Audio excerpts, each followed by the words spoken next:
Test. Welcome to WFM Radio. This is In Between Pieces, brought to you by Writings from Michael, where I discuss entrepreneurship from the lens of an artist and business mindset. This conversation is made with love and joy for your mission, your purpose, your calling, and your journey. Welcome with love. Peace.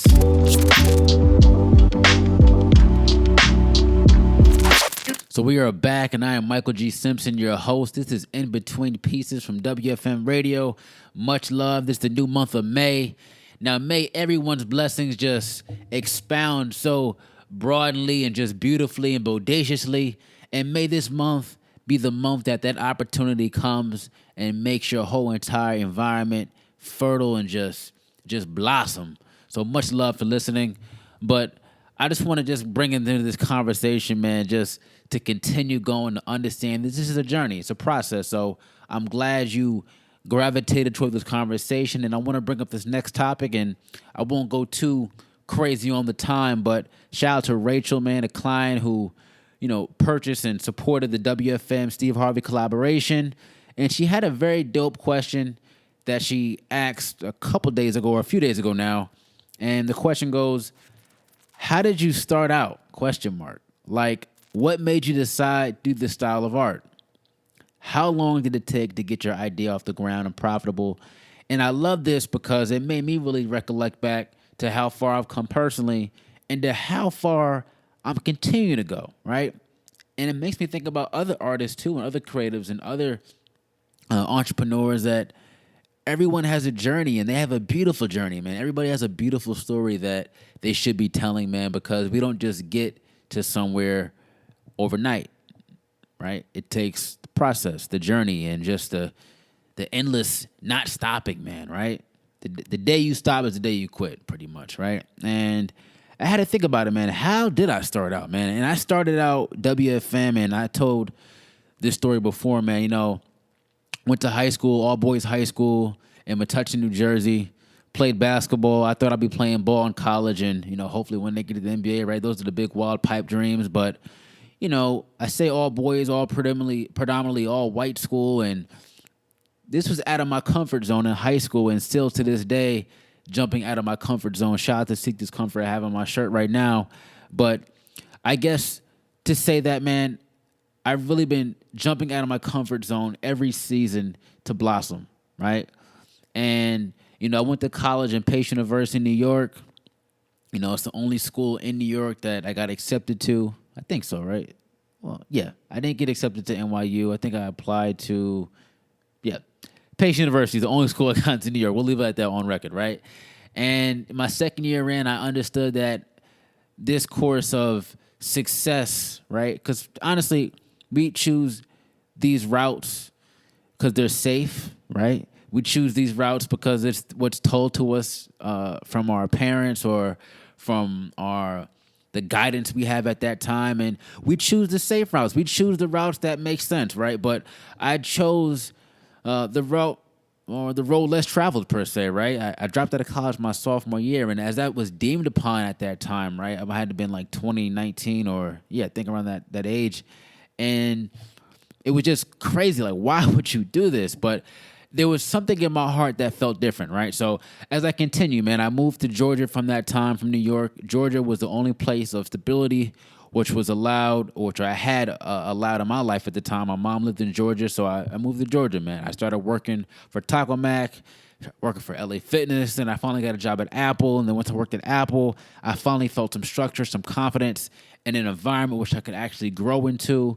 And then from Apple in Georgia, I transferred my job to Third Street Promenade in California. And I chose California because it was so similar, but also so different from New York, from which I went to school and lived in New York for a little bit. And it was the only city other than New York and Jersey, and obviously living in Georgia, that's called ATL a little bit, right? Which was just something new, right? Jumping out of that comfort zone. So me moving to California was something new. It was a lot of opportunity just within the job I was working at the time, and I really want to broaden my creative aspect and my creative lens. So California was just a beautiful place that had on my mind and just the sights, and I love it here, man. It's a beautiful, beautiful state, And while, transferring, you know, I'd always been writing, right? Even from the time in college, right? I was recording music and I was using my MacBook at the time to make all these dope songs and beats and little skits here and there. And I always was writing. Writing was the catalyst that brought me through this whole entire time. Even through high school, had been writing, whether it was small designs, whether it was just little ins and outs. Writing was the catalyst. Writing was that one component that brought me through each season. So getting to California, man, working at Apple full time, right? I'm noticing something. I'm not fulfilled within my work vocation, right? And that's important because we do look at work as a means to an end, right? Doesn't support to pay our bills and doesn't support our lifestyle to have some fun because no one just wants to work all day. I feel like the root of people, man, we like to enjoy things and we like to enjoy the fruits of our labor, right? Would you agree, right? We like to enjoy the fruits of our labor, and I was not being fulfilled in that sense for my vocation working at Apple Retail. Though it was dope, I met some very important, special people while working there. So I think we make it a stepping stone, and I made this a stepping stone within my career and life, right? To kind of just get to the next step. And a big idea hit me, right? While I was writing and all this other stuff, I had fell into this notion of maybe I can paint this, right? So I literally went to the store, and I believe I went to Michael's, right? I brought 4 canvases. 4 canvases, right? I made 4 paintings, right? I just painted each canvas. I think one was yellow, one was brown, one was green, and one was like a pink reddish. And each of them had different sayings. I've always been hip to words, right? I mean, it's writings from Michael. So I love words, man. I love words. I love how words come together. I love how words can empower people. I love how words can really, you speak life into life. I'm really big on our verbiage and language, how we're speaking to not other people, but how we speak to ourselves is how we speak to other people as well, right? Right? So you get all that context. And I wrote 4 little quotes on these canvases. I went around my breaks, right? Whether it was an hour break I had usually, whether after work in Santa Monica. Now, Santa Monica in California is a very, it's filled with a lot of tourism, right? It's filled with people. A lot of people visit Santa Monica on vacation. So I was always around different people constantly every day, man. I mean, that store brings in a lot of people, and I'm pretty sure it still does to this day, right? So I would go on my breaks, and I did this thing called the Polaroid and Poetry Project, I called it, right? At this point, I had a Tumblr page. I think it was, I didn't really use Writings from Michael at that point, but I was using a Tumblr page for writings photography. I forgot what I used, but the name isn't semantics, but I had a photography page, and it was a Tumblr page which I put little quotes, notes. I put my recipes on there. I did photography on there and trying to make a business out of this kind of like very broad niche product. Didn't really work, but the Polaroid and poetry did work, right? What I did was I took those 4 canvases, right? One canvas was about vision, one canvas was about your spirit, one canvas was about love, and one canvas was about just self, like breathe through the lungs. And I went around to different people. Hey, can you stop? I want to take a picture with my Polaroid camera, right? I'll take a snapshot of you and just pose with it with the actual piece you pick. Whatever piece you pick of these 4 canvases, whatever resonates the most with you in your heart and your spirit, please take a photo of it and write a poem on the back of the Polaroid. So I was doing this constantly, and I named it the Polaroid and Poetry Project. Now, this really is the beginning of WFM because it really made me see how we're all interconnected. Now, though there are so many hyper-complex issues between different races, different genders, which we're still trying to get to a solution-based thing here, there's a lot of connection, right? There's a lot of connectivity within people. And that's why I believe people, this is the truth, the core of me, right? We have the answers within us. So we have so many questions. The answers are within the connectivity. So this project, man, something so simple as going to random people.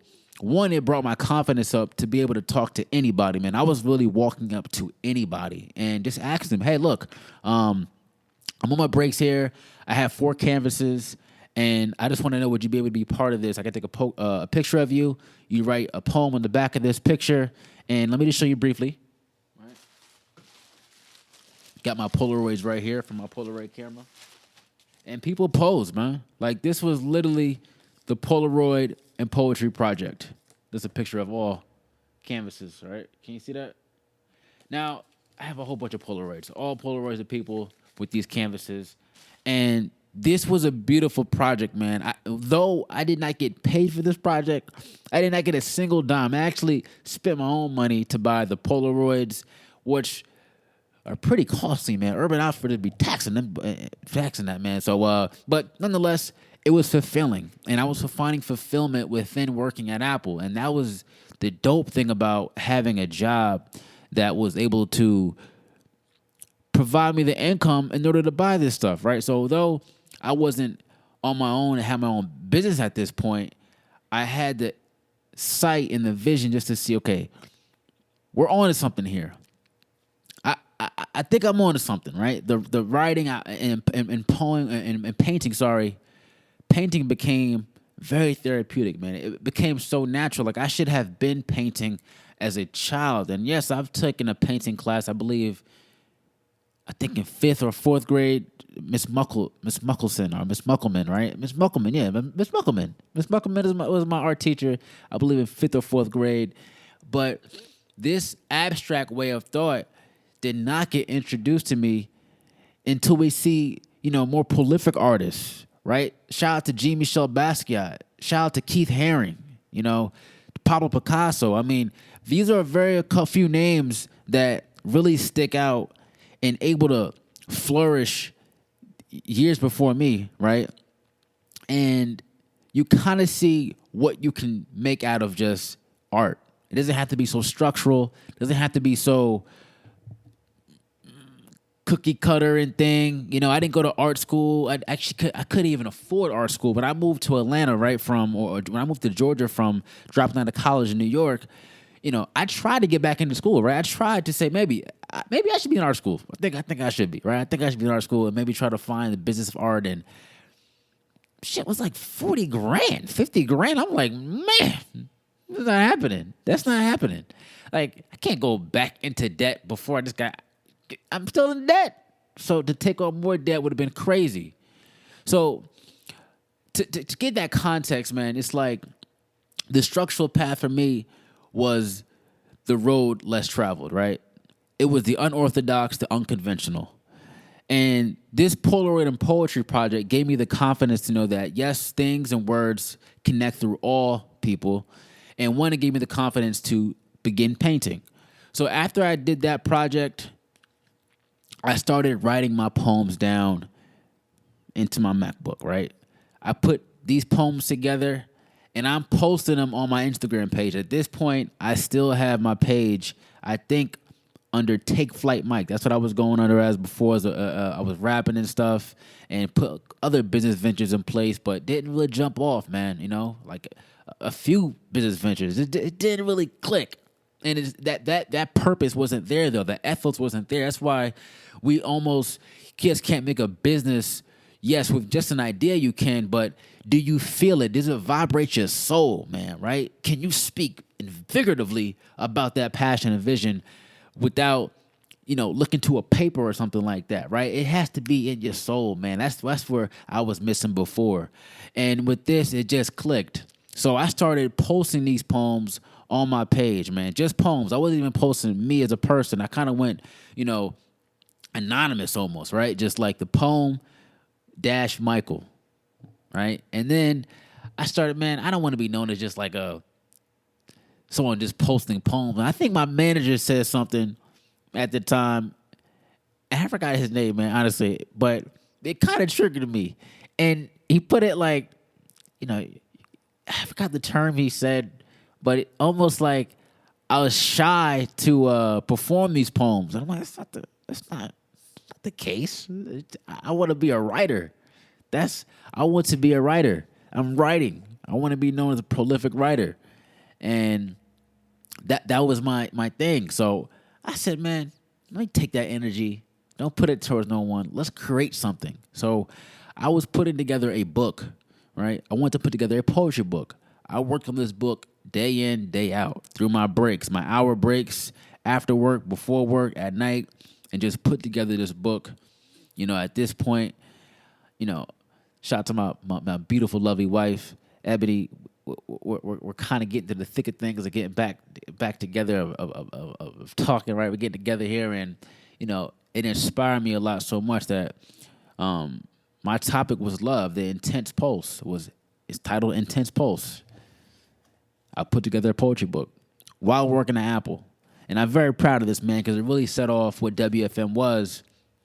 And I published that book in school. Shout out to Sean Nana, man. Sean Nana, very great photographer, man. He actually took the author photo in this book, right? Shout out to Sean Nana. And, I was putting together this all in Apple, man. And I just felt so accomplished, one. And I'm still working, but I didn't feel fulfilled. And so what I started doing was, I'm like, this can't be just the end-all, be-all, me writing a book, and that's it. I have this itch to create. Why can't I bring my creations that I've been designing in high school, all throughout my life, and manifest them? So I started to bring those writings onto other pieces. Now, as this is going on, California has a heavy industry of vintage wear, right? If you come to LA or California, you understand that flea markets are a big thing here. Just thrifting is a big thing here. Now, it's big anywhere else, right? New York, Minnesota, Georgia has its own thrift culture. But California is special, man. And anybody can tell you California has a very special culture of thrifting and vintage wear. As I was getting to that, I was understanding this vintage wear system and this whole culture, that I started to thrift denim jackets. And what I did was I started to put pieces together, like literally worn pieces of denim, as the book. So I had a piece called Intense Pulse, the same title as my poetry book, and made an Intense Pulse poetry jacket. So you wouldn't just get the poetry book, but you would get a piece that was a one-of-one, like a book. Do you follow what I'm saying here? So it was just this tied union of clothing, sustainability, but message, and you can be empowered by what you're wearing. And clicked. It literally is like finding fire, or you're lighting that match for the first time. Oof. And I just fell in love with this idea. Boom. And I started going to the flea market, right, for shopping one. Shout out to my man Jake Robbins, who introduced me to the Melrose Trading Post, man, right? And one time going there, I'm like, man, I can sell my pieces. Hold on, wifey's calling me just briefly, but we're gonna finish our thoughts. I'm like, maybe I can sell my pieces here on the side of working for Apple, find some other vocation. Now, let's take you back. Just quick interjection. Shout out to my pops, man. Has a restaurant in Newark, New Jersey, Just Fish, and my pops has shown me a lot of entrepreneurship as a kid, man. You know what I mean? Though I haven't seen my mother and pops together, me going with my pops every other weekend and just seeing the entrepreneurship from a lens of being a kid, I always knew I wanted to have my own business. And that's why sometimes the smallest things as a kid do such the biggest vision, because you can see it. You don't know how to get it, but you see it. The vision is very important. So going back outside, to say all that, my dad used to do festivals, man. Festivals, people going out. It's almost like not a flea market, but festivals or people are out. It's carnival. You setting up shop. My dad set up shop every other time, man. Howard Homecoming, Delaware State Homecoming, Hampton Homecoming, Bronzeville Parade, Harlem Day Parade, Jamaican Day Festival, Band Festival, man. All these festivals, I was there, man, working, man. Just putting the work in. So me doing these flea markets now, or the time 2016, 17, it really wasn't no different. It felt like muscle memory again. So I kind of went to that thing. I set up shop, and I have a picture, which I'm going to post in here, which is like almost the first time I was at the post, man. You can see literally the edginess of my art, one, and where I was. And I began to make this trading post something that was in my DNA. Every Sunday I went consistently and just built my brand up from the ground up. And every week I went and just got better and better and cultivated an audience. And I finally put together Writings from Michael. And I started making pieces that really resembled Intense Postal Poetry book and branched off into other pieces that just brought empowerment to people's lives and enlightenment and inspiration to people's lives. So that's how I started WFM and stayed consistent along the process and made sure that continue to go day by day. In short, that's how WFM was started, and it took me about 2 years into it to really, I guess, be profitable. You know what I mean? Because you're making money, but sometimes you're spending a lot of money, and that's what I was doing. I was spending so much because at this point, I didn't have no way in to get vintage clothes at a costly price. I was going into places like Wasteland, right? Shout out to Wasteland, man. They do thrifted pieces, but upscale thrift. Going to Wasteland, buying a denim jacket for like $60-$70, then trying to resell it. Sometimes I would barely break even. And at the same time, this studio here, which I was now just a workspace studio, I was living in this when I first moved to California, like eviction notices on the door and trying to just make it. But no matter what, and whether you're not spiritual, God never made me suffocate. I never faltered.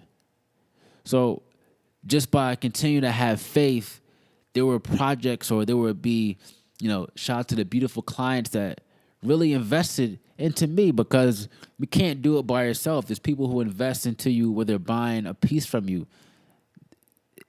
It does wonders, man, And I guess we'll stop at the point where what really made me know I was on the right track is when I met Angela Arts. Shout out to Angela, shout out to Young Ange. And, that day I met her at the Trading Post. Angela Arts is the old CEO of Burberry.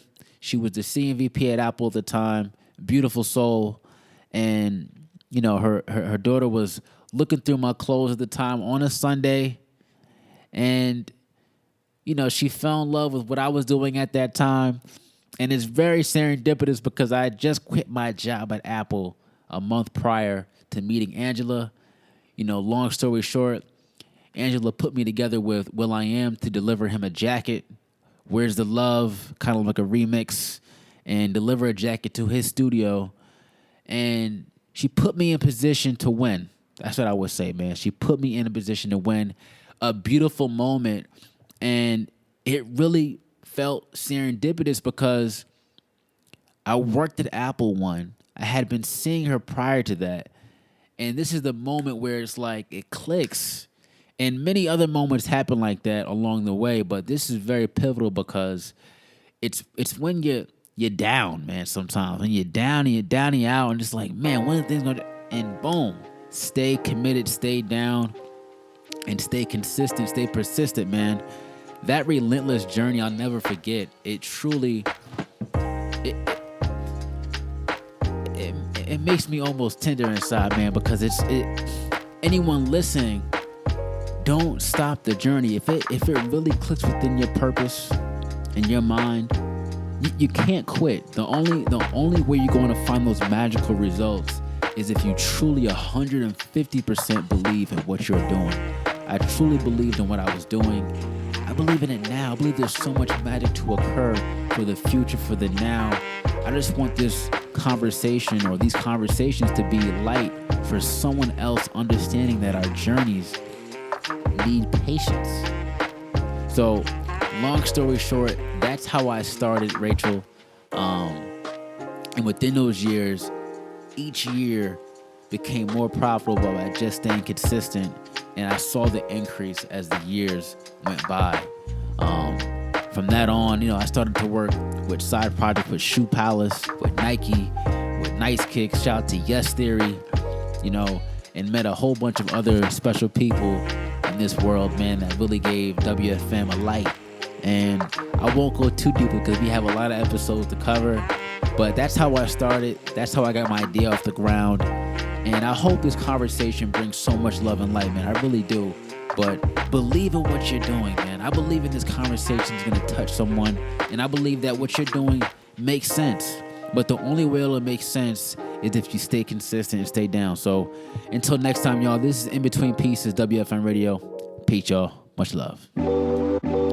And you just listened to WFM Radio In Between Pieces. Please like, subscribe, download, and spread this conversation with love and joy. Keep going on your mission, your purpose, your calling, and your journey. Much love. Peace.